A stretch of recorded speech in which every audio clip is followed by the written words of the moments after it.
कहानी की शुरुआत में हमें एक खास किस्म की लड़की क्लेयर दिखाई जाती है जिसके पास एक खास किस्म की पावर थी जो कि किसी के दिमाग में घुस के उसके पूरे दिमाग की मेमोरी को पढ़ सकती थी। और फिर उसके पास एक मेल क्लाइंट आता है, वो उसकी थेरेपी करने के लिए उसके माइंड में घुस जाती है ताकि उसकी मेमोरी को अच्छे से जान सके। उसकी मेमोरी में जाने के बाद वो स्कूल तक पहुंच गई जब वो क्लाइंट बच्चा था और स्कूल में पढ़ा करता था। और फिर उसे वहाँ पे उस बच्चे की किताब नजर आती है जिसके अंदर हेल्प लिखा हुआ था। उसके बाद वो टीचर रूम में जाती है जहाँ पे उस बच्चे को पिंजरे में कैद करके रखा गया था। क्लेयर उस बच्चे को देख के कहती है कि वो यहाँ से निकले और फौरन भाग जाए, लेकिन टीचर उस बच्चे की तरफ काफी अजीब नजरों से देखने लग जाता है। अभी क्लेयर उस बच्चे को समझा ही रही थी कि क्लेयर की बेटी वहाँ पे आ जाती है और क्लेयर को जगा देती है। तभी क्लेयर उस बच्चे की मेमोरी से फौरन बाहर आ जाती है और फिर क्लेयर ये जान पाती है कि टीचर ने बचपन में उस बच्चे के साथ काफी बुरा सलूक किया था और अभी भी वो इस सब से बाहर नहीं निकल पा रहा। और फिर इसी सब के दौरान उनके दरवाजे की डोर बेल बजने लग जाती है। क्लेयर की बेटी जॉर्डन जाके दरवाजा खोलती है तो आगे एक मासूम बच्ची खड़ी हुई थी जो कि काफी डरी हुई थी और उसके दोनों बाजू भी बुरी तरह से जले हुए थे।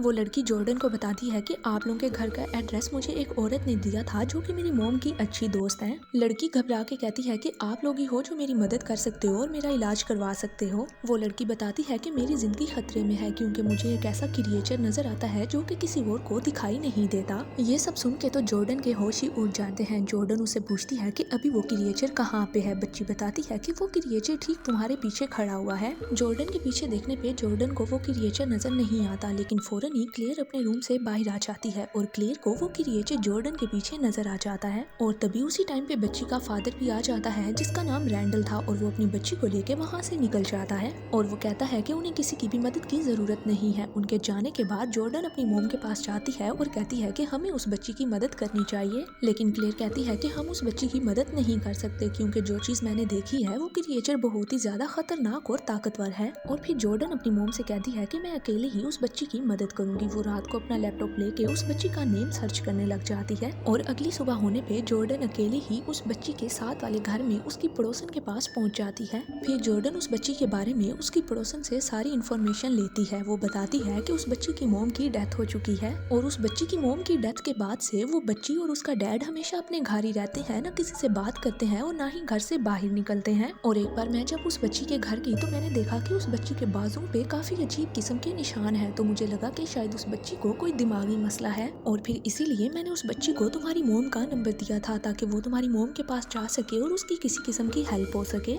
उधर जॉर्डन भी बच्ची के घर के बाहर पहुंच जाती है और उसकी बेसमेंट से उसे किसी के चलने की आवाज आती है और जब उसने दरवाजे के पास आके देखने की कोशिश की तो वहाँ पे रैंडल आ चुका था। वो उससे पूछता है कि आखिर तुम मेरे घर के बाहर क्या कर रही हो। उस पे जॉर्डन उसे बताती है कि मैं तुम्हारी बेटी से मिलने आई हूँ। रैंडल उसे कहता है कि मैंने तुम्हें पहचान लिया है और मुझे मेरी बेटी की कोई भी थेरेपी नहीं करवानी तो तुम यहाँ से जा सकती हो। लेकिन जॉर्डन उसकी कोई भी बात को सीरियस नहीं लेती और उसके जाने के बाद वो चुपके से उसके घर के अंदर घुस जाती है और उनके घर के अंदर जाने के बाद उसे एक खुफिया दरवाजा नजर आता है जिसे वो खोल के उसके अंदर चली जाती है। अंदर जाने पे उसे पता चलता है कि ये तो एक बेसमेंट है, उसमें रैंडम ने अपनी बेटी को बंद करके रखा होता है। रैंडम की बेटी उसे कहती है कि तुम यहाँ से चली जाओ, मुझे बहुत ही तेज भूख लगी है, नहीं तो मैं तुम्हें ही खा जाऊंगी। और फिर तभी अचानक रैंडल पीछे से आके उसके ऊपर अटैक कर देता है और वो वहीं पे बेहोश हो जाती है। और दूसरी तरफ उसकी मोम काफी उसके लिए परेशान थी और उसको बार बार कॉल लगा रही थी और तभी ही उसकी पड़ोसन की कॉल उसकी मोम को आ जाती है। पड़ोसन उसकी मोम को बता देती है कि उनकी बेटी कुछ देर पहले मेरे से मिलने के लिए आई हुई थी और अब तुम्हारी बेटी रैंडल के घर उसकी बेटी को देखने के लिए गई हुई है।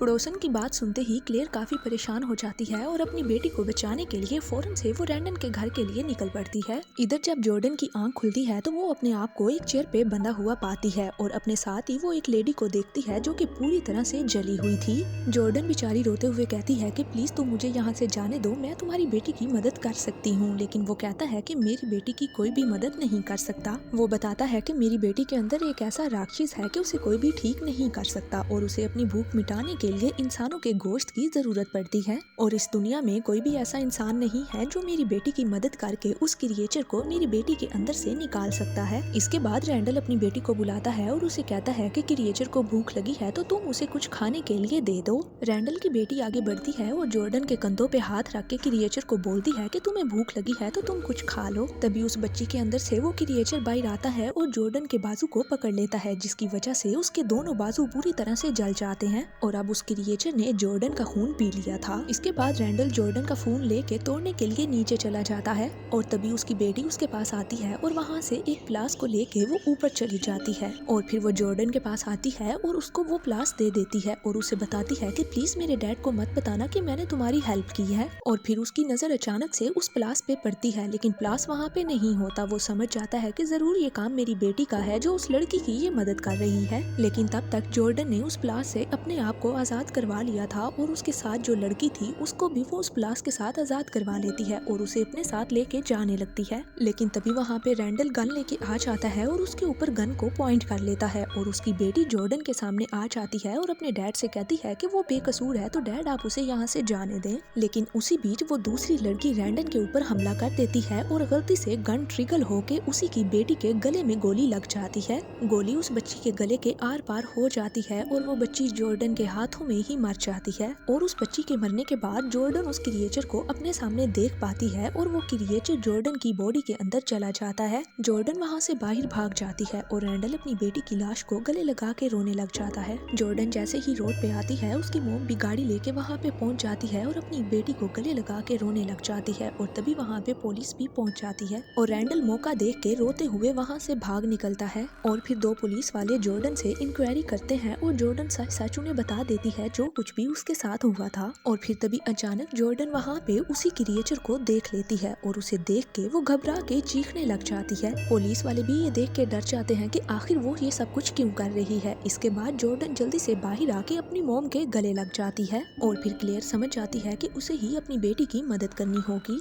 और फिर घर आने के बाद वो अपनी बेटी से कहती है कि मैं तुम्हारी थेरेपी करने के लिए तैयार हूँ। साथ में पड़ोसन भी खड़ी होती है। वो पड़ोसन से कहती है कि अगर किसी भी किस्म का मुझे जख्म या काट लगे तो तुम जल्दी ही मुझे जगा देना ताकि मैं फौरन उसके माइंड से बाहर वापस आ सकूं। तभी वो थेरेपी शुरू करके अपनी बेटी के माइंड के अंदर चली जाती है और माइंड के अंदर जाने के बाद वो देखती है कि उसकी बेटी अपने घर के अंदर आना चाहती है। लेकिन जैसे ही उसकी बेटी घर के अंदर आती है तो वो क्रिएचर उसकी बेटी का हाथ पकड़ लेता है जिससे क्लेयर का हाथ जलने लगता है। और तभी असली दुनिया में भी पड़ोसन देखती है कि क्लेयर का हाथ पूरी तरह से जल रहा है तो वो थप्पड़ मार के क्लेयर को उठा देती है और फिर वो अपनी बेटी के दिमाग से बाहर आ जाती है। लेकिन ये सब कुछ देखने के बाद उसको अंदाजा हो जाता है कि उसकी बेटी के अंदर अब ये क्रिएचर शिफ्ट हो चुका है। इसके बाद क्लेयर अपनी बेटी को सुला देती है और पड़ोसन से कहती है कि मुझे काम है, मैं वो काम करके आती हूँ, तुम तब तक मेरी बेटी का ख्याल रखो। फिर क्लेयर उसी हॉस्पिटल में पहुंच जाती है जहाँ पे रैंडम की क्रिएचर वाली बेटी पैदा हुई थी और इस हॉस्पिटल में क्लेयर का क्लाइंट ही काम करता था। वो उस क्लाइंट से रैंडम की वाइफ की पूरी इंफॉर्मेशन निकलवाने को बोलती है और फिर वहाँ पे उसे पता चलता है कि उस बच्ची की मॉम का जो डॉक्टर इलाज कर रहा था एक दिन वो अचानक ही इस हॉस्पिटल से भाग गया। अब क्लेयर उस डॉक्टर से मिलने के लिए उसके घर पे पहुंच जाती है और उस बच्ची की मॉम के बारे में वो जानती है।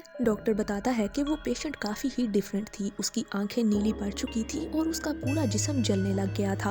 और फिर जब मैं उसके पास गया तो उसने मुझे बताया कि मुझे कुछ अजीब चीजें नजर आ रही हैं। और फिर जब उसने मेरा बाजू पकड़ा तो मेरा बाजू बुरी तरह से जलने लगा और मैं डर के मारे वहाँ से भाग निकला। और फिर डॉक्टर क्लेयर को अपना जला हुआ हाथ भी दिखाता है और दूसरी तरफ रैंडल जॉर्डन के घर आके उसे किडनैप करके यहाँ से ले जाता है। वो उसे एक बॉक्स में डाल के जंगल में लेके आता है और वहाँ पे गड्ढा खोद के उस बॉक्स को वो अंदर दफन कर देता है। जॉर्डन उससे पूछती है कि तुम आखिर ये सब कुछ क्यों कर रहे हो। वो उसे बताता है कि मेरी बेटी के अंदर से क्रिएचर निकल के अब तुम्हारे अंदर आ चुका है और अगर वो क्रिएचर ज्यादा देर भूखा रहेगा तो वो क्रिएचर खुद ही मर जाएगा, इसीलिए मैं तुम्हें इस गड्ढे के अंदर दफन कर रहा हूँ ताकि वो क्रिएचर किसी और की अब जान ना ले सके। और फिर वो जॉर्डन को जमीन के अंदर गाड़ के खुद पुलिस स्टेशन आ जाता है और अपने आप को पुलिस के हवाले कर देता है। क्लेयर वहाँ पे उसे पकड़ लेती है और चीख चीख के उससे पूछती है कि आखिर तुमने मेरी बेटी के साथ क्या किया है। क्लेयर बहुत ही मुश्किल से पुलिस से परमिशन लेती है कि मुझे एक बार रैंडल से बात करने दी जाए। उसको परमिशन मिल जाती है और वो जाके उससे पूछती है कि आखिर मेरी बेटी कहाँ पे है। और फिर वो तंग आके अपनी पावर से उसकी मेमोरी के अंदर घुस जाती है और अपनी बेटी का पता लगाने लग जाती है। और फिर मेमोरी में जाने के बाद वो जंगल में पहुंच जाती है और उसे पता चल जाता है कि इसने उसकी बेटी को एक गड्ढे में बंद कर दिया है। ये सब कुछ जानने के बाद वो फौरन से अपनी गाड़ी की चाबी लेती है और अपनी पड़ोसन को साथ लेके वो जंगल में जाने के लिए निकल जाती है और पुलिस वाले भी उसके पीछे निकल जाते हैं। और उधर अब क्रिएचर को भूख लग चुकी थी और वो अपनी भूख मिटाने के लिए बार बार जॉर्डन का ही खून पिए जा रहा था। और फिर थोड़ी ही देर के बाद क्लेयर पड़ोसन के साथ जंगल में पहुंच जाती है और बॉक्स के ऊपर से मिट्टी हटा के बॉक्स को खोल देती है। और फिर क्लेयर जल्दी से अपनी बेटी के माथे पे हाथ रख के उसके दिमाग के अंदर घुस जाती है और जहाँ पे वो देखती है कि उसकी बेटी काफी डरी हुई है और उसकी बेटी के साथ वहाँ पे वो क्रिएचर भी मौजूद होता है जो कि क्लेयर का गला जोर से पकड़ लेता है। क्लेयर हिम्मत करके उसके दिमाग के ऊपर हाथ रख के उसके दिमाग के अंदर चली जाती है और अब वो दोनों माँ बेटी उसी क्रिएचर की मेमोरी में चली गई थी और उस क्रिएचर की मेमोरी काफी खौफनाक थी। क्रिएचर क्लेयर को बांध देता है और उसे मारने के लिए आगे बढ़ने लग जाता है, लेकिन जॉर्डन फौरन से वहाँ पे आ जाती है और उस क्रिएचर के सर के ऊपर खंजर मार देती है। फिर वो दोनों माँ बेटी मिलके उस क्रिएचर के टुकड़े टुकड़े कर देती हैं और वो क्रिएचर वहीं पे मर जाता है। इसके बाद वो दोनों माँ बेटी फौरन उस क्रिएचर के माइंड से बाहर निकल आती हैं और उस क्रिएचर को खत्म करने के बाद वो दोनों माँ बेटी अपनी असली दुनिया में आ जाती हैं और अब वो दोनों काफी खुश थी। और इसी के साथ ये मूवी यहीं पे एंड हो जाती है।